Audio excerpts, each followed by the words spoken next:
ஒரு அப்பா பொண்ணு 2 பேர் இருக்காங்க. அவங்க 2 பேர் வந்து கார்ல போயிட்டு இருக்கும்போது ஒரு ஆக்சிடென்ட் ஆயிடுது. அந்த ஆக்சிடென்ட் ஆனதுக்கப்புறம் அவர் வந்து எந்திரிச்சு பார்க்குறாரு, அவங்க பொண்ணை வந்து காணா அந்த காருக்குள்ள. ஸோ அவர் என்ன பண்ணுறாரு அப்படின்னா, போலீஸ் கிட்ட போய் வந்து கம்ப்ளைண்ட் பண்ணுறாங்க, இந்த மாதிரி என்னோட பொண்ணை வந்து காணான்னு சொல்லிட்டு. அதே சமயம் இந்த பக்கம் பார்த்தீங்கன்னா 20 வயசு மதிக்கத்தக்க நிறைய பொண்ணுங்க வந்து மர்மமான முறையில் வந்து காணாமல் போகிறாங்க. அவங்கெல்லாம் வந்து ஒரு ஆற்றுக்குள்ளே வந்து கிடக்கிறதா வந்து போலீஸ்க்கு வந்து தகவல் கிடைச்சிருந்துருக்கும். யார் இந்த மாதிரிலாம் பண்ணுறா, யார் இந்த மாதிரி பொண்ணுங்கெல்லாம் கடத்துறான்னு சொல்லிட்டு போலீஸ் வந்து இன்வெஸ்டிகேட் பண்ண ஆரம்பிக்கிறாங்க. இதுக்கப்புறம் என்னாச்சு, இதுக்கு பின்னாடி இருக்க மர்மம் என்னன்றதை அவங்க கண்டுபிடிச்சாங்களா இல்லையான்றதான் இன்னைக்கு நான் பார்க்க போற படத்தோட மீதி சுவாரஸ்யமான கதையே. அந்த வகையில் இன்னைக்கு நான் பார்க்க போற படம் 1960 ஒரு பிரெஞ்சு ஹாரர் படமா ஜார்ஜஸ் பிரான்ஸோட இயக்கத்தில் வெளியான ஐஸ் வித்தவுட் அ ஃபேஸ் படத்தோட கதை தான் பார்க்க போறோம். வாங்க இப்போ வீடியோக்குள்ள போகலாம். இப்போ படத்தோட ஸ்டார்டிங்ல பார்த்தீங்கன்னா ஒரு லேடியை வந்து காட்டுறாங்க. அவங்க வந்து காரை ஓட்டிக்கிட்டு நைட் நேரத்தில் ரொம்ப வேகமாக வந்து போற மாதிரி இருக்கு. அவங்க முகத்தை பார்க்க ரொம்ப படபடப்பா இருக்கு. ரொம்ப பயந்து காரை ஓட்டிக்கிட்டு போயிட்டே இருக்காங்க. பின்னாடி யாராச்சும் தங்களை ஃபாலோ பண்ணி வராங்கன்னு சொல்லிட்டு பார்த்துக்கிட்டே இருக்காங்க கண்ணாடி வழியா கூட.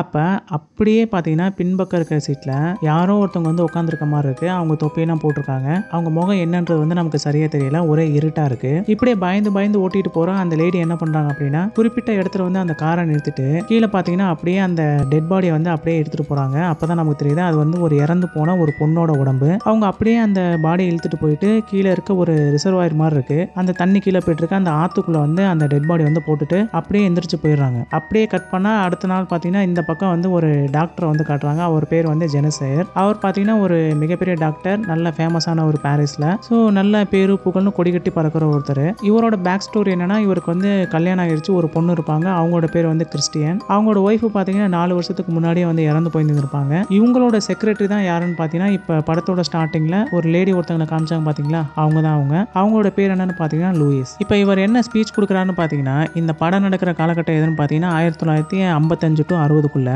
இந்த காலகட்டத்தில் இந்த மாதிரி பிளாஸ்டிக் சர்ஜரி ஏதாச்சும் மிகப்பெரிய ஆக்சிடென்ட் ஆகிட்டு நம்ம உடம்புல வந்து ஏதாச்சும் ஒரு பார்ட் வந்து முழுக்க செதஞ்சு போயிடுச்சு அப்படின்னா அதை ரீஸ்டோர் பண்ணுறது அந்த காலகட்டத்தில் ரொம்ப கஷ்டம் இல்லையா. இப்போதான் இந்த பிளாஸ்டிக் சர்ஜரி இந்த மாதிரி நிறைய விஷயங்கள்லாம் வந்துருச்சு டெக்னாலஜி வந்ததுனால. ஆனால் அந்த டைம் வந்து அப்போதைக்கு அந்த டாக்டர் என்ன பண்ணியிருப்பாங்கன்னா, இதெல்லாம் சரி பண்ண முடியும்னு சொல்லிட்டு தான் வந்து ஒரு தேரி வச்சிருக்கதா சொல்லிட்டு அதை வந்து ப்ரெசென்ட் பண்ணியிருந்திருப்பாங்க. அவர் சொல்றதை கேட்க அத்தனை மக்கள் வந்து கூடி நின்று பார்த்துட்டு இருந்திருப்பாங்க. இவர் வந்து ஒரு தீர்க்கதரிசி, இவரால் கண்டிப்பா முடியும், இவர் வந்து எல்லாத்தையும் வந்து குணமாக்க போறான்னு சொல்லிட்டு அந்த மக்கள் எல்லாரும் பேசிட்டு இருப்பாங்க. இவர் பேசிட்டு இருக்கும்போது பாத்தீங்கன்னா இந்த பக்கம் இவரோட பிஏக்கு வந்து ஒரு கால் வந்திருந்திருக்கும். அந்த கால் பாத்தீங்கன்னா ஒரு போலீஸ் ஸ்டேஷன்ல இருந்து வந்திருக்கும். அதுல அவங்க என்ன சொல்லியிருந்திருப்பாங்கன்னா, இந்த மாதிரி அவர் எங்கன்னு சொல்லி கேட்டிருந்திருப்பாங்க. அவர் வந்து பேசிட்டு இருக்காரு, என்னாச்சுன்னு சொல்லி அந்த பிஏ கேட்கும்போது, இந்த மாதிரி வந்து நாங்க ரிசர்வாயர்ல இருந்து ஒரு டெட் பாடி வந்து எடுத்தோம், அது வந்து அவர் பொண்ணு காணாம போனதா சொல்லி ஒரு அங்காடையில வந்து கொடுத்துருந்துருப்பாங்க. ஸோ அதுக்கு வந்து மேட்ச் ஆகுது, நீங்க வந்து அந்த டாக்டர் வந்து வர சொல்றீங்களா அப்படின்னு சொன்னோன்னே சரி ஓகே சார்னு சொல்லிட்டு அவங்க வந்து காலை கட் பண்ணியிருந்திருப்பாங்க. அந்த பேக் ஸ்டோரி என்னன்னு பார்த்தீங்கன்னா, இவர் வந்து இவங்க பொண்ணு கூட ஒரு டைம் வந்து கார்ல வந்து போயிட்டு இருக்கும்போது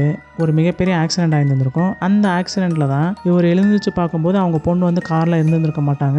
எங்கடா பொண்ணு போயிட்டாங்கன்னு சொல்லிட்டு இவர் என்ன பண்ணியிருந்திருப்பாங்கன்னா, ஒரு போலீஸ் ஸ்டேஷன்ல போயிட்டு கம்ப்ளைண்ட் பண்ணியிருந்திருப்பாங்க. இவர் கொடுத்த அந்த ஸ்டேட்மெண்ட்டை வச்சு தான் அந்த டெட் பாடியோட அங்க அடையாளங்களை செக் பண்ணிட்டு ஒருவேளை தொலைஞ்சு போன அவரோட பொண்ணும் இந்த டெட் பாடியில இருக்க அந்த பொண்ணு வந்து ஒரே மாதிரி இருப்பாங்கன்னு சொல்லிட்டு ஒரு சந்தேகத்துல தான் நம்ம ஜெனிசைட் டாக்டர் வந்து கூப்பிட்டு இருந்திருப்பாங்க.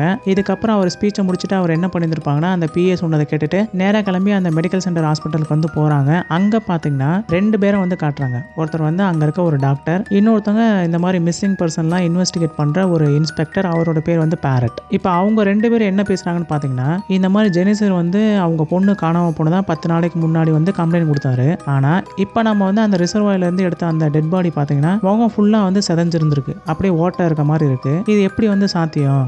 இப்போ ஆக்சிடென்ட் ஆச்சு அப்படின்னா முகத்துல வந்து அங்கங்க ஏதாச்சும் அடிபட்டு இருந்திருக்கும், ஒரு வாஸ்தவமான இது சரி. ஆனா அவங்க எப்படி அங்க இருந்து அப்படியே கவுந்து கீழே வந்து ஒரு ரிசர்வாயருக்குள்ள வந்து விழுந்திருக்கணும்? இவர் கொடுத்த அடையாளமும் அந்த டெட் பாடியில் இருக்க அடையாளமும் மேட்ச் ஆகுது, இது எப்படி வந்து சாத்தியம் சொல்லி அவங்க 2 பேர் பேசிட்டு இருப்பாங்க. அப்பதான் அந்த டாக்டரும் வந்து சொல்லுவாரு, எனக்கு அதே தான் இன்ஸ்பெக்டர் வந்து இருக்கு. நான் என்ன நோட் பண்ணேன்னா, இப்போ ஒரு பொண்ணுக்கு வந்து ஆக்சிடென்ட் ஆச்சு அப்படின்னா அவங்க வந்து அந்த ஆத்துக்குள்ள விழுகிறாங்க அப்படின்னா கூட அவங்க ஏன் ட்ரெஸ்ஸே போடாம வந்து விழுகிறாங்க?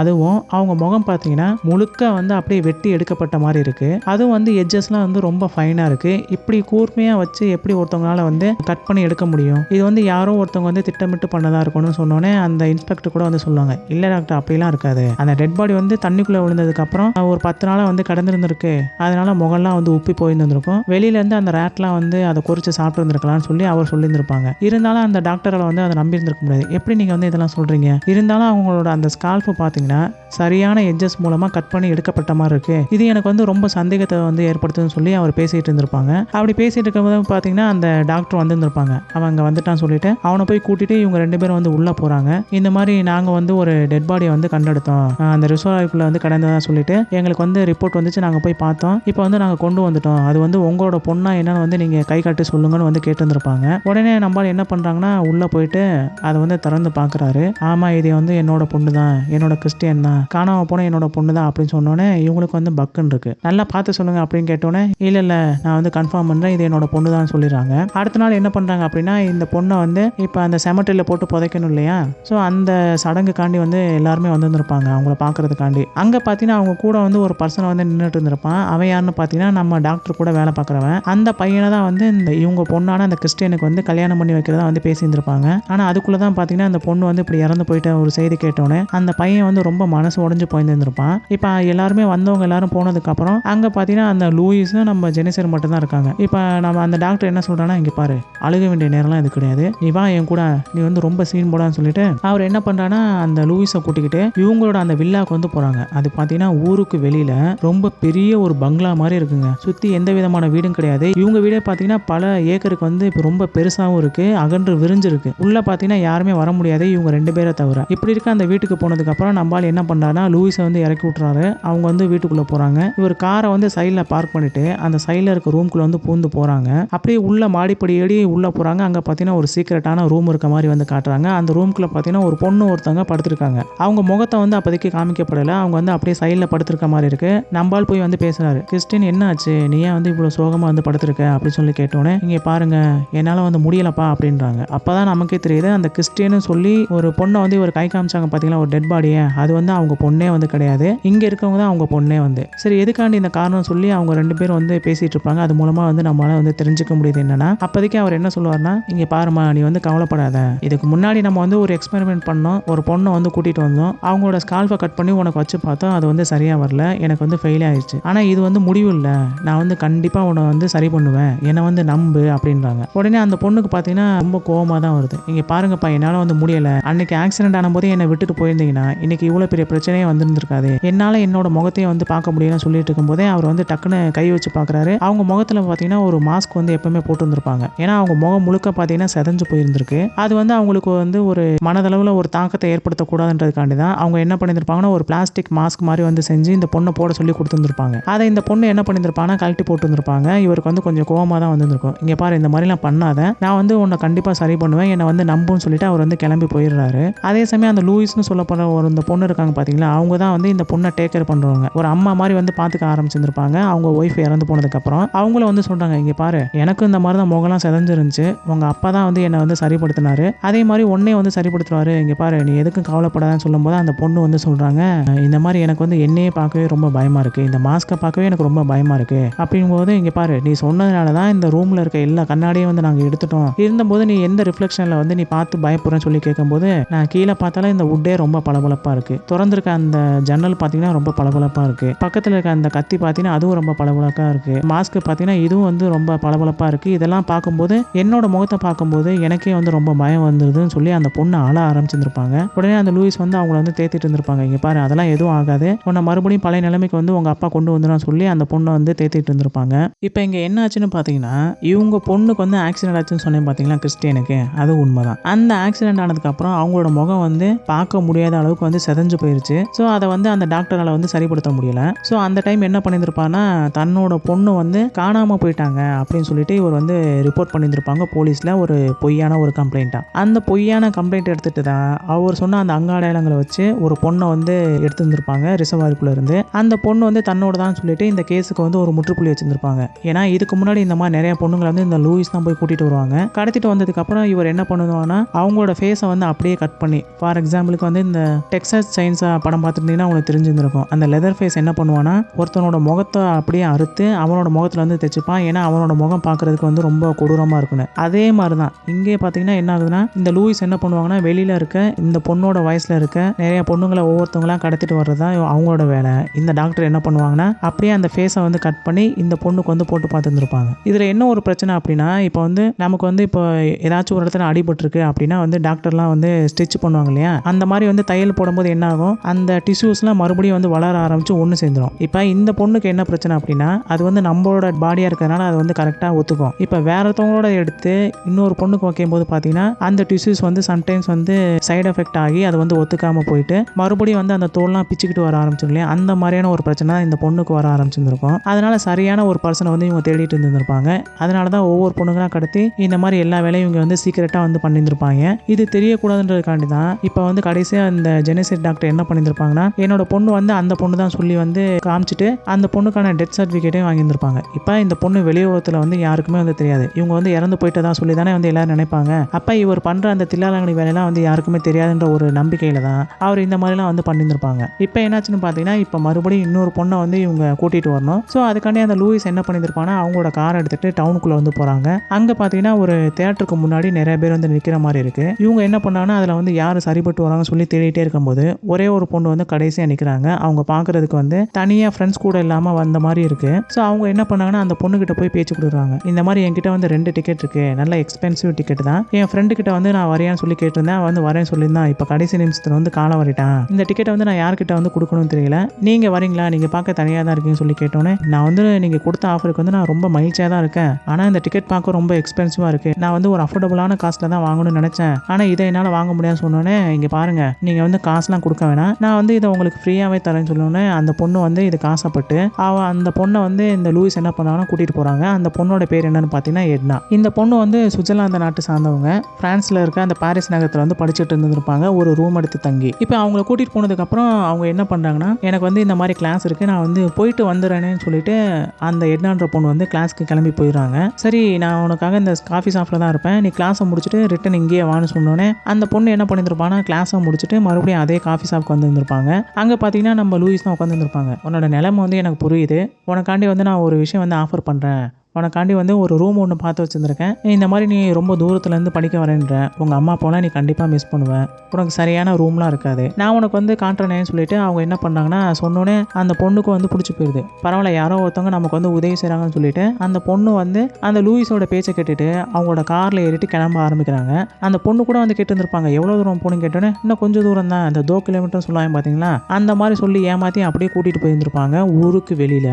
அவங்களோட வில்லா தான் அது, இருட்டும் ஆகியிருந்துருக்கும். ஸோ அங்கே போனதுக்கப்புறம் பார்த்தீங்கன்னா அந்த பொண்ணுக்கு கொஞ்சம் பயமாகவும் இருக்கும். ஏன்னா சுற்றி எந்த வீடுமே கிடையாது, இவங்க வீடு மட்டும்தான் இருக்குது. வெளியில் வேற நிறைய நாயெல்லாம் வந்து குலைக்குது. இப்படிப்பட்ட ஒரு இடத்துல வந்து எப்படி நம்ம தனியாக இருக்குன்னு சொல்லிட்டு அந்த பொண்ணு கொஞ்சம் பயந்துட்டே தான் இருந்திருப்பாங்க. உள்ளே போனதுக்கப்புறம் அந்த டாக்டர் அங்கே இருந்திருப்பான். இந்த லூயிஸ் என்ன பண்ணியிருப்பானா, இங்கே பாருங்க, அவர் தான் டாக்டர், இந்த வீடு ஃபுல்லாக அவரோட தான், உனக்காண்டி தான் ஒரு ரூம் வந்து அவர் ஒதுக்குறதுக்கு வந்து சம்மதம் சொல்லியிருந்திருக்காரு, நீ போய் அந்த ரூமை வந்து பாரு அப்படின்னு சொன்னோன்னே, இல்லை இப்போ வந்து லேட் ஆயிடுச்சுன்னு நினைக்கிறேன், நான் வந்து நாளைக்கு சொல்லவா இந்த ரூம் வந்து எனக்கு பிடிச்சிருக்கா இல்லையான்னு அப்படின்னு கேட்கும்போது, இல்லை நீ வந்து இன்னைக்கே சொல்லுன்னு அந்த லூயிஸ் சொல்லும்போது பின்னாடி இருக்க அந்த டாக்டர் என்ன பண்ணியிருப்பாங்கன்னா, இந்த பொண்ணுக்கு வந்து இந்த மாதிரி இப்போ கெஸ்ட் யாராச்சும் வராங்க அப்படின்னா இந்த மாதிரி கொஞ்சம் சரக்கு ஊற்றி கொடுப்பாங்க இல்லையா, அந்த மாதிரி ஊற்றி கொடுக்குற அந்த டைமில் இவர் கையில் பார்த்தீங்கன்னா மயக்க மருந்து போட்ட ஒரு துணி வச்சுருந்துருப்பாங்க. அதை வச்சு இந்த பொண்ணோட முகத்தில் அடிச்சோடனே அந்த பொண்ணு அப்படியே மயங்கி போயிருந்துருப்பாங்க.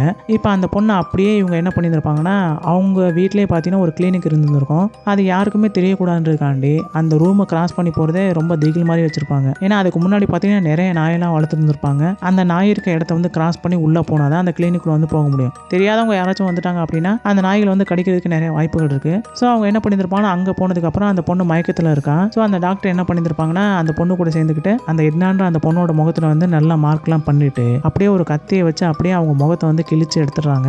அதை எடுத்துட்டு கிறிஸ்டின் இருக்காங்க பார்த்தீங்கன்னா, அவங்களோட முகத்திலையும் போட்டு ஸ்டிச்லாம் பண்ணி முடிச்சுட்டு கொஞ்ச நாள் கழிச்சு பார்க்கும்போது அப்படியே அவங்களோட முகம் பார்த்தீங்கன்னா நல்லா ஃபைன் டியூன் ஆகி ரொம்ப சூப்பராக இருக்குது, இயற்கையாக இருக்க மாதிரி வந்துருக்கு. அதுக்கப்புறம் தான் பார்த்தீங்கன்னா அந்த கிறிஸ்டியனுக்கு வந்து ஒரு தன்னம்பிக்கையே வருது, மறுபடியும் வந்து நமக்கு முகம் வந்து கிடைச்சிருச்சுன்னு சொல்லிட்டு அவங்க வந்து ரொம்ப சந்தோஷமா இருக்காங்க. அவங்க அப்பா கூட வந்து சொல்றாரு, இங்கே பார்த்தியா, நான் சொன்ன மாதிரி வந்து செஞ்சுட்டேன், இனிமே வந்து நீ பயப்படாத, நீ எந்த இடத்துக்கு போகணுமோ அங்கெல்லாம் போ. ஜாக்கின்ஸ்னு சொல்லிட்டு இவனுக்கு வந்து ஒரு ஃபியான்ஸை இருந்திருப்பான், அதாவது அந்த டாக்டரோட அசிஸ்டன்ட்னு ஒருத்தர் சொன்ன பார்த்தீங்களா, அந்த செமட்டில் இருந்தவன், அவனுக்கு தான் வந்து இந்த பொண்ணை கல்யாணம் பண்ணி வைக்கிறதா இருந்துச்சு. அதுக்குள்ளே தான் அந்த தில்லுமுள்ளு வேலைலாம் இவங்க பண்ணியிருந்திருப்பாங்க. ஸோ இப்போ அவங்க அப்பா என்ன சொல்லியிருந்திருப்பாங்கன்னா, இந்த மாதிரி ஜாக்ஸுக்கெல்லாம் கண்டிப்பாக உன்னை பிடிக்கும், நான் அவனை வந்து சமாதானப்படுத்துறேன், உனக்காக வந்து ஒரு பொய்யா ஒரு ஐடென்டிட்டி வந்து கிரியேட் பண்ணிட்டு உங்க 2 பேரும் நான் எங்கேயாச்சும் அனுப்பிச்சு வச்சுறேன், எனக்கு போய் ஜாலியாக இருங்கலாம் சொல்லி பேசியிருந்திருப்பாங்க. அப்படி பேசிட்டு இருக்கும்போது தான் பார்த்தீங்கன்னா நம்ம டாக்டர் வந்து கொஞ்சம் முகம் மாற ஆரம்பிச்சிருந்திருக்கும். அதை வந்து லூயிஸ் வந்து நோட் பண்ணியிருந்திருப்பாங்க. உடனே அந்த லூயிஸ் என்ன பண்ணியிருப்பாங்கன்னா, அந்த டாக்டரை வெளியில் கூட்டிகிட்டு வந்ததுக்கப்புறம், நான் உங்கள் கூட வந்து ரொம்ப வருஷமாக இருக்கேன், நீங்கள் பேசுறது உங்கள் முக அசைவை வச்சு ஏதோ ஒன்று தப்பாக இருக்குன்னு சொல்லி வந்து நான் கண்டுபிடிச்சிருவேன், என்ன ஆச்சுன்னு சொல்லி கேட்டோன்னே அப்போ தான் அந்த டாக்டர் வந்து சொல்லுவாங்க, இந்த மாதிரி இந்த டைம் வந்து நம்ம ஃபெயில் ஆகிட்டு தான் நான் நினைக்கிறேன், ஏன்னு சொல்லி கேட்டோன்னே, இந்த மாதிரி அந்த டிஷ்யூஸ்லாம் நம்ம கிறிஸ்டியனுக்கு வந்து சரியாக ஒத்து போகலை, அதனால இன்னும் ஒரு வாரத்தில் பார்த்தீங்கன்னா அந்த பொண்ணோட முகத்துலேருந்து மறுபடியும் வந்து பேச்சஸ்லாம் வர ஆரம்பிச்சிடும், நம்ம உடனே வந்து அதை ரிமூவ் பண்ணி ஆகணும் அப்படின்னு சொல்லி பேசிட்டு இருந்திருப்பாங்க. இது பார்த்தீங்கன்னா ரொம்ப அதிர்ச்சியாக தான் இருந்திருக்கும். என்ன அப்படி சொல்றீங்கன்னு சொல்லி கேட்டோன்னே, ஆமா நம்ம வந்து ராங்கா வந்து இந்த மாதிரி பண்ணிட்டோம், நமக்கு வந்து இன்னொரு பர்சன் வந்து தேவைன்னு சொல்லி அவங்க பேசிட்டு இருந்திருப்பாங்க. அதே சமயம் இந்த பக்கம் பார்த்தீங்கன்னா நம்ம கிறிஸ்டியனுக்கு வந்து கொஞ்சம் மகிழ்ச்சியா இருக்காங்க இல்லையா. ஸோ அவங்க என்ன பண்ணியிருப்பாங்கன்னா, இவங்களோட அந்த பாய் ஃப்ரெண்ட் இருக்கான் பார்த்தீங்கன்னா அந்த ஜாக்கு, அவனுக்கு வந்து கால் பண்ணியிருப்பாங்க. ஆனால் ஒரு வார்த்தை கூட இவங்க வந்து பேசியிருந்திருக்க மாட்டாங்க. அவன் மட்டும் ஹலோ ஹலோன்ற மாதிரி வந்து கத்திக்கிட்டே தான் இருந்திருப்பான். இவங்க என்ன பண்ணியிருப்பானா அப்படியே காலை வந்து கட் பண்ணி இருந்திருப்பாங்க. சரி ஏதாச்சும் ஒரு ராங் நம்பர் இருக்குன்னு சொல்லிட்டு அவனை விட்டுட்டு போயிருந்திருப்பான். அதே சமயம் இந்த பக்கம் பார்த்தீங்கன்னா அந்த டாக்டர் என்ன சொல்லியிருந்திருப்பாங்கன்னா லூயிஸ் கிட்ட, சரி அந்த எட்னான்ற பொண்ணு என்னாச்சு, அவளை போய் பார்த்தேன்னு சொல்லி கேட்டோன்னே, இல்ல சரி அவளுக்கு போய் நீ சாப்பாடு கொடுன்னு சொன்னோன்னே இந்த லூயிஸ் என்ன பண்ணியிருந்திருப்பாங்கன்னா அடுத்த நாள் அவளுக்கு வந்து சாப்பாடு கொடுக்க போயிருந்திருப்பாங்க. அவன் முகம் முழுக்க அந்த ஆப்ரேஷன்லாம் பண்ணதுனால முகம் முழுக்க வந்து அப்படியே துணி போட்டு சுற்றி இருந்திருப்பாங்க, கண்ணு மட்டும் தான் வந்து தெரியும். இப்போ அந்த லூயிஸ் வந்து உள்ள போனதுக்கு அப்புறம் இந்த எட்னா என்ன பண்ணியிருந்திருப்பாங்கன்னா லூயிஸோட தலையில அடிச்சுட்டு அங்கேருந்து தப்பிச்சு வெளியில ஓட பார்த்துருந்துருப்பாங்க. ஆனால் எந்த ரூமே வந்து திறந்து இருந்திருக்காது. உடனே அவங்க என்ன பண்ணியிருப்பாங்கன்னா பக்கத்தில் இருக்க அந்த ஜன்னல் திறந்துட்டு கீழே குச்சிருந்துருப்பாங்க, அப்படியே இறந்து போயிருந்திருப்பாங்க. ஸோ இதை பார்த்தோன்னே அந்த டாக்டரும் அந்த லூயிஸை என்ன பண்ணியிருப்பாங்கன்னா இந்த டெட் பாடியை தூக்கிக்கிட்டு கிறிஸ்டின் கிட்ட கூட சொல்லியிருந்திருப்பாங்க, இந்த மாதிரி நீ ரொம்ப மகிழ்ச்சியாரமா நாங்கள் 2 பேரும் ஒரு இடத்துக்கு போயிட்டு வரோம்னு சொல்லிட்டு இவங்க 2 பேரும் என்ன பண்ணுறாங்கன்னா அந்த டெட் பாடியை தூக்கிட்டு மறுபடியும் அதே செமெட்ரிக்கு பார்த்தீங்கன்னா அங்கே போயிருந்திருப்பாங்க. அங்கே இருக்க ஒரு சீக்ரெட் ரூமை திறந்துட்டு இந்த டெட் பாடியை தூக்கி உள்ள போட்டுருந்துருப்பாரு. இவர் போட்டதுக்கப்புறம் என்ன ஆச்சுன்னு பார்த்தீங்கன்னா இப்போ நம்ம கிறிஸ்டியனுக்கு வந்து தெரிஞ்சிருச்சு. அப்படியே இன்னும் ஒரு வாரம் கழிச்சதுக்கு அப்புறம் பார்த்தீங்கன்னா அவங்க முகத்தில் வந்து ரொம்ப பேச்சஸ்லாம் வர ஆரம்பிச்சிருந்திருக்கும். அவங்க முகம் பார்க்கறதுக்கே வந்து சாஃப்டா இல்லாமல் ஏதோ ஒரு ரப்பரை தொடுற மாதிரி இருந்திருக்கும். ஸோ அதனால வந்து இந்த விஷயத்தெல்லாம் வந்து லூயிஸ் கிட்ட சொல்றதுக்காண்டி அவன் என்ன பண்ணியிருப்பானா அன்னைக்கு பேச போயிருந்திருப்பான். ஸோ இந்த மாதிரி இவளுக்குள்ள நிறைய மாற்றம் நடந்ததுனால அவன் என்ன பண்ணியிருப்பானா மறுபடியும் அந்த மாஸ்கை தான் போட்டுட்டு வந்திருப்பான். இந்த மாதிரி என்னோட பேசத்தோடவே எனக்கு வந்து ரொம்ப பயமா இருக்கு, அது பார்க்க வந்து ரப்பர் மாதிரி இருக்கு, அது இயற்கையாவே இல்லை, எனக்கு என்னாச்சு மறுபடியும் வந்து நம்ம ஃபெயில் ஆகிட்டோமான்னு சொல்லி கேட்கும்போது, அப்படிலாம் இல்லைம்மா நீ வந்து பயப்படாத, உங்க அப்பா இப்போ வேணா வந்து ஃபெயில் ஆகிருந்துருக்கலாம், ஆனால் இது வந்து முடிவு கிடையாது, நீ வந்து தன்னம்பிக்கை விட்டுறாதன்னு சொல்லும்போது அப்பதான் அந்த பொண்ணு வந்து சொல்லுவான், அன்னைக்கே ஆக்சிடென்ட் ஆச்சு, அப்பவே என்னை வந்து சாக விட்டுருந்தா நான் வந்து செத்து போயிருந்திருப்பேன், என்னால் இந்த முகத்தை வச்சுக்கிட்டு தினம் என்னால் அழுதுகிட்டு என்னால் உயிர் வாழ முடியல, என்னை ஏன் இந்த மாதிரி அவர் அன்னைக்கு காப்பாற்றலாம் சொல்லிட்டு அந்த பொண்ணு அழுதுகிட்டே இருந்துட்டு அப்படியே மயக்கம் மட்டும் வந்து விழுந்துடுறாங்க. அதே சமயம் இந்த பக்கம் பார்த்தீங்கன்னா இப்போ எட்னான்ற அந்த பொண்ணு பார்த்தீங்கன்னா காணாமல் போயிட்டாங்க. ஸோ அந்த பொண்ணை பற்றி ரிப்போர்ட் பண்ணுறதுக்காண்டி அவங்க ஃப்ரெண்டு என்ன பண்ணியிருப்பாங்கன்னா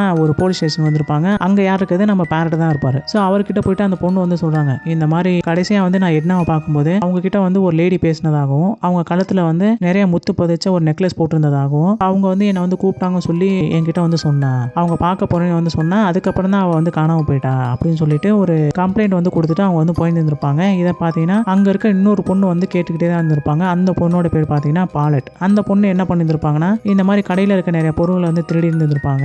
ஸோ அதுக்காண்டி அவங்களை பிடிச்சி உட்கார வச்சிருந்திருப்பாங்க. அப்போ அந்த பேரட் கூட சொல்லுவாங்க, சரி பரவாயில்ல அந்த பொண்ணுக்கிட்ட வந்து ஒரு சைனை வாங்கிட்டு விட்டுரு அப்படின்னு சொன்னோன்னே அந்த பொண்ணுக்கிட்ட சைனை வாங்கிட்டு அந்த பொண்ணையை வந்து போக சொல்லிடுறாங்க. இப்போதான் இவங்க 2 பேரும் வந்து பேச ஆரம்பிக்கிறாங்க. இந்த மாதிரி யாரோ ஒருத்தன் இந்த மாதிரி இள வயசு பொண்ணுங்களாம் குறி வச்சு அதுவும் நீல நிற கண்ணு உள்ள பொண்ணுங்களாம் குறி வச்சு கடத்துறான், அவன் யாருன்ற வந்து தெரியல. இப்போ இந்த பொண்ணு வந்து காணாம போயிட்டாங்கன்னு சொல்லிட்டு இந்த பொண்ணு வந்து கம்ப்ளைண்ட் பண்ணிட்டு வந்து போயிருந்துருக்காங்க. இதெல்லாம் வந்து எங்க போய் முடிய போகும்னு சொல்லிட்டு அவங்க 2 பேரும் வந்து பேசிட்டு இருந்திருப்பாங்க. அதே சமயம் அந்த ஜாக்கெட்ஸ் என்ன பண்ணியிருப்பான் அப்படின்னா இது சம்பந்தமா பேசுறதுக்காண்டி அந்த பேரட் கிட்ட வந்து போயிருந்திருப்பான். சார் இந்த மாதிரி எனக்கு வந்து ஒரு கால் வந்துச்சு, இது கண்டிப்பா அது கிறிஸ்டியனா தான் நினைக்கிறேன், நீங்க என்ன சொல்றீங்கன்னு சொல்லி கேட்டோன்னே, கிறிஸ்டியனா இங்க பாருங்க டாக்டரே சொல்லிட்டாரு, அவர் பொண்ணு இதான் சொல்லி அவரே கை காமிச்சிட்டாரு, அவங்களை கொண்டு போய் புதைச்சாச்சு, இப்போ வந்து அவங்க பொண்ணு உயிரோடு இருக்காங்கன்னு நீ சொன்னீங்கன்னா அதை எப்படி வந்து நம்ம நம்புறது, இது வந்து ஜோக்கா தெரியலையா சொல்லி அவரும் வந்து கேட்டுருந்துருப்பாங்க. எனக்கும் அதான் சார் டவுட்டா இருக்கு, அவங்க பொண்ணு இறந்துட்டேன்னு வந்து சொன்னாங்க, ஆனா கடைசி வரை வந்து நம்மளும் அதை வந்து பார்க்கவே இல்லை, இதுக்கு பின்னாடி வந்து ஏதோ ஒரு மர்மம் இருக்குன்னு சொல்லிட்டு இவங்க 2 பேரும் பேசிட்டு இருந்திருப்பாங்க. அதே சமயம் பார்த்தீங்கன்னா இந்த லூயிஸ் என்ன பண்ணியிருந்திருப்பாங்கன்னா இப்போ இன்னொரு பொண்ணை வந்து கடத்தணும் இல்லையா, ஸோ அந்த பொண்ணை வந்து கடத்துறதுக்காண்டி மறுபடியும் வந்து சிட்டிக்குள்ள வந்து போயிருந்திருப்பாங்க. அங்க இருக்க நிறைய பொண்ணுங்களை வந்து பார்த்துட்டே தான் இருந்திருப்பாங்க.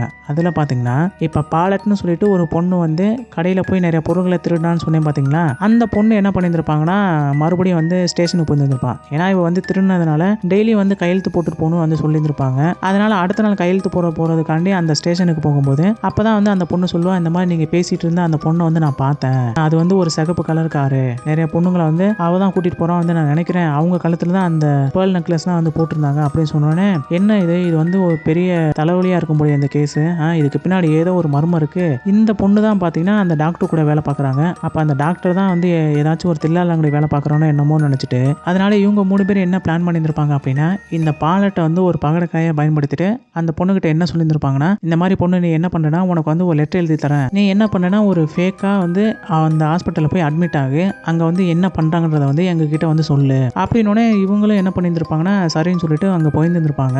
அங்க போனதுக்கு அப்புறம் பாத்தீங்கன்னா அவங்க ஹாஸ்பிட்டல் வந்து அந்த லெட்டர் வந்து கொடுத்துருந்துருப்பாங்க, இவங்களை வந்து அட்மிட் பண்ணியிருந்திருப்பாங்க. அவங்கள வந்து இந்த டாக்டர் வந்து பார்த்துருந்துருப்பாங்க, ஓ உங்களுக்கு ஏதோ ஒரு வழின்னு போட்டிருந்திருக்கு, சரி கண்டிப்பா கண்டிப்பா வந்து ஒரு பெரிய சர்ஜரி தான் பண்ணணும், நீங்க வந்து வீட்டுக்கு வாங்கலன்னு சொல்லி வந்து கூப்பிட்டு வந்திருப்பாங்க. இந்த பொண்ணுக்கு கொஞ்சம் டவுட்டா தான் இருந்திருக்கும். அதை வந்து அந்த பேரக்கிட்டே வந்து சொல்லியிருந்திருப்பாங்க, இங்க பாரு நீ என்ன பண்ணாலும் அது சரி, சீக்கிரமா போயிட்டு சீக்கிரமா வந்து வீட்டுல இருந்து கிளம்பிடு, ஏதாச்சும் ஒண்ணா எங்களுக்கு வந்து இன்ஃபார்ம் பண்ணணும் இல்லையா அப்படின்னு சொல்லிட்டு இந்த பொண்ணு என்ன பண்ணிருப்பாங்கன்னா அடுத்த நாள் மறுபடியும் வந்து அவங்களோட வீட்டுக்கு வந்து போறாங்க.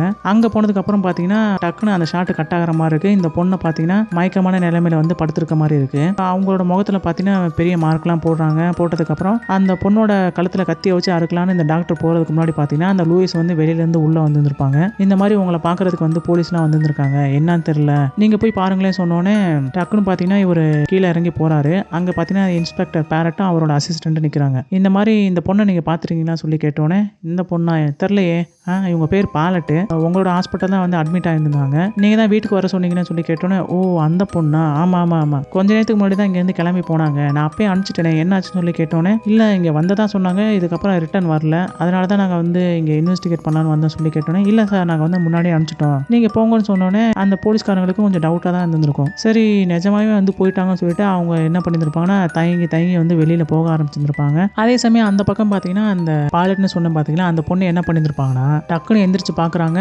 நம்ம கிறிஸ்டின் என்ன பண்ணியிருப்பாங்கன்னா அவங்க முன்னாடி வந்து நிற்கிற மாதிரி இருக்கு. ஏன்னா இந்த விஷயங்கள் எல்லாத்தையும் வந்து அந்த கிறிஸ்டின் தூரமாக நின்று ஒட்டு கட்டிட்டு தான் இருந்திருப்பாங்க. அவங்க அப்பா போனதுக்கப்புறம் இவ என்ன பண்ணியிருப்பான்னா ஒரு கத்தியை எடுத்துட்டு வந்துட்டு அப்படியே அந்த பாலட்டுக்கு முன்னாடி வந்து நிற்கிறாங்க. அவங்க டக்குன்னு கண்ணை திறந்து பார்த்தோன்னே நம்ம கிறிஸ்டினும் பார்த்தீங்கன்னா அந்த மாஸ்க்கும் போடல, முகம் ரொம்ப விகாரமாக இருக்கும் இல்லையா, அதை பார்த்தோன்னே இந்த பொண்ணு பயத்தில் வந்து கத்த ஆரம்பிக்கிறாங்க. கையில் வேற அந்த கிறிஸ்டின் கத்தி வச்சிருக்காங்க, நம்மள எதுவும் குத்திடுவாளோன்னு சொல்லிட்டு அவன் பயத்தில் கத்தும் போது கிறிஸ்டின் என்ன பண்ணுறாங்க அப்படின்னா டக்குன்னு அவங்க கையை கட்டியிருந்த கயிறு எல்லாத்தையும் வந்து அவுத்துடுறாங்க. உடனே அந்த பாலட் என்ன பண்ணாங்கன்னா அப்பா சாமி தப்பிச்சோம் போடுன்னு சொல்லிட்டு அங்கேருந்து தப்பிச்சு வெளியில் ஓடிடுறாங்க. இந்த பக்கம் பார்த்தீங்கன்னா டக்குன்னு அந்த லூயிஸ் வெளியில் இருந்தவங்க வந்து உள்ளே வந்துடுறாங்க. ஏமா நீ என்ன பண்ண, எதுக்கு அந்த பொண்ணு வந்து நீ தப்பிக்க விட்டேன்னு சொல்லி கேட்டுட்டு இருக்கும்போது பார்த்தீங்கன்னா இந்த கிறிஸ்டின் என்ன பண்ணாங்கன்னா இது எல்லாத்துக்கும் காரணம் நீ தான், உன்னால தாண்டி இவ்வளோ பிரச்சனை நடந்துச்சு, அன்னைக்கே வந்து அவன் என்னை சாக விட்டுருந்தா இவ்வளோ பிரச்சனை வந்து இருக்காது, நீ அவனை உசுப்பேத்தி இப்படி ஒவ்வொரு பொண்ணா கொலை பண்ணி என்னை வந்து இப்படி சாகடிக்கிறீங்கன்னு சொல்லிட்டு எனக்கு வந்து இன்னுமே இந்த முகம் வந்து தேவையில்ல, நான் இப்படியே வாழ்றேன்னு சொல்லிட்டு அந்த பொண்ணு என்ன பண்றாங்கன்னா அந்த கத்தியை வச்சு டக்குன்னு அந்த லூயிஸோட கழுத்துல வந்து குத்திடுறாங்க.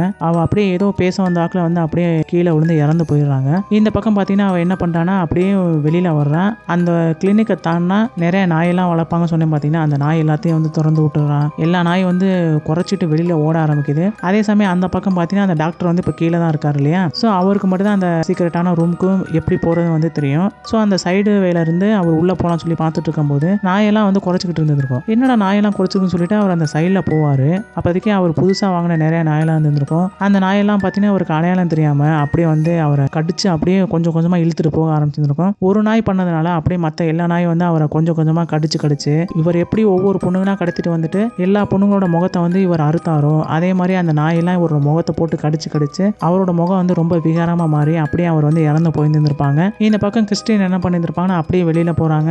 அவங்க வந்து ஒரு கூண்டுல நிறைய புறாலாம் வளர்த்துருந்துருப்பாங்க. அந்த புறாவே வந்து திறந்து விட்டாங்க, எல்லா புறாவும் பறந்து போகுது. அதுல ஒரே ஒரு புறா மட்டும் இந்த பொண்ணோட கையில இருக்க மாதிரி இருக்கு. அப்படியே நம்ம கிறிஸ்டின் என்ன பண்ணாங்கன்னா வாழ்க்கையே போற வேகத்துல வந்து ரொம்ப சோகமா போற மாதிரி அப்படியே மெதுவா அங்க இருக்க அந்த காட்டு பகுதிக்குள்ள வந்து நடந்து போறாங்க. அதோட இந்த படமும் முடிஞ்சிடும். இந்த படத்தை பத்தி சொல்லணும்னா இந்த படம் பார்த்தீங்கன்னா 1960 ஜார்ஜஸ் பிரான்ஸ்ன்ற ஒருத்தரோட இயக்கத்துல தான் இந்த படம் வந்து ரிலீஸ் ஆச்சு. ஸ்டார்டிங்ல பார்த்தீங்கன்னா இந்த படத்தை பார்த்துட்டு ரொம்ப ஏன்னா அந்த காலகட்டத்தில் முகத்தை வந்து கிழிக்கிறது கொடூரமா கொலை பண்ற மாதிரிலாம் இருக்கு பார்த்தீங்களா, அதனால சீன்ல வந்து இந்த படம் வந்து கிரிட்டிக்ஸ் கிட்ட வந்து அந்த அளவுக்கு வந்து ஒரு வரவேற்பே பெறல. ஆனா அதுக்கப்புறம் ஒரு இங்கிலீஷ் டப்லாம் பண்ணதுக்கு அப்புறம் ஹோம் வீடியோ நிறைய கேசட்லாம் வந்து சேல் ஆனதுக்கு அப்புறம் இந்த படம் பார்த்தீங்கன்னா ஒரு கல்ட் ஃபாலோவிங்கா வந்து மாறுச்சு. அப்போதைக்கு தான் பார்த்தீங்கன்னா இந்த படத்தை பார்த்துட்டு நிறைய டேரக்டர்லாம் வந்து இன்ஸ்பயர் ஆகி ஹாரர் ஜானர்லேயே இந்த மாதிரி படம் எடுக்க முடியும்னு சொல்லிட்டு நிறைய படங்கள்லாம் இதுக்கப்புறம் தான் வந்து எடுக்க ஆரம்பிச்சிருப்பாங்க. இதுக்கப்புறம் தான் பார்த்தீங்கன்னா இந்த டெக்ஸாஸ் செயின்ஸா, ஹாலோவின் இது போன்ற படங்கள்லாம் வந்து ரிலீஸ் ஆச்சு. அது எல்லாத்துக்கும் இன்ஸ்பிரேஷனே பார்த்தீங்கன்னா இந்த படம் தான். அதே சமயம் இந்த படம் பார்த்தீங்கன்னா இந்த லூயிஸ்ன்ற அந்த பொண்ணு ஒவ்வொரு பொண்ணுங்களையும் கடத்த போகும்போது ஒரு பேக்ரவுண்ட் ஸ்கோர் வந்து கொடுத்துருப்பாங்க. படத்தோட ஸ்டார்டிங்லேயே அந்த பேக்ரவுண்ட் ஸ்கோர் தான் வரும். ஸோ அந்த மியூசிக் பார்த்தீங்கன்னா ரொம்ப பயத்தை வந்து உள்ளாக்கும் நமக்குள்ள, ரொம்ப சூப்பராகவே வந்து ஸ்கோர் பண்ணியிருப்பாங்க. அதே மாதிரி இந்த படத்தில் நடித்த எல்லாரோட ஆக்டிங் வந்து ரொம்ப சூப்பராக இருக்கும். சினிமாட்டோகிராஃபி ரொம்ப சூப்பராக இருக்கும். பேக்ரவுண்ட் ஸ்கோர் தான் வந்து ரொம்ப ரொம்ப சூப்பராக இருக்கும். அப்படியே நம்மளை வந்து கட்டி போட வச்சிடும் இந்த படத்தோட மியூசிக்கு. படத்தோட ஸ்டார்டிங்லேருந்து எண்டிங் வரைக்கும் வந்து இந்த படம் ரொம்ப பரபரப்பாகவே தான் வந்து போயிட்டே இருந்திருக்கும். அடுத்து என்னன்ற மாதிரி தான் வந்து நம்மளை கொண்டு போயிருந்திருக்கும். 1960 எடுத்திருந்தாலுமே கூட இந்த படத்தை இப்போ பார்த்தாலுமே கூட ரொம்ப பயத்தை தான் வந்து நமக்குள்ள வந்து ஏற்படுத்தும். ஏன்னா அந்த அளவுக்கு வந்து ரொம்ப நல்ல கிறிஸ்பான ஸ்கிரீன் பிளே தான் வந்து இந்த படத்துக்கு எழுதியிருந்திருப்பாங்க. அதே சமயம் இந்த படத்தில் பார்த்தீங்கன்னா எந்த விதமான அடல் கண்டென்ட் கிடையாது. இருந்த போதிலும் இந்த படத்தை வந்து ஃபேமிலியோட உட்காந்து பார்க்க வேணாம் தான் வந்து நினைக்கிறேன். அவ்வளோதான் ஃப்ரெண்ட்ஸ், இப்போ நம்ம வீடியோட எண்டுக்கு வந்துட்டோம். மேலும் இது போன்ற உலக படங்களோட விமர்சனங்கள் உங்களுக்கு வேணும்னா மறக்காம நம்ம சேனலில் போகிற நிறைய வீடியோக்கள் வந்து தொடர்ந்து பாருங்க. மீண்டும் இன்னொரு வீடியோ சந்திப்போம். தேங்க்யூ.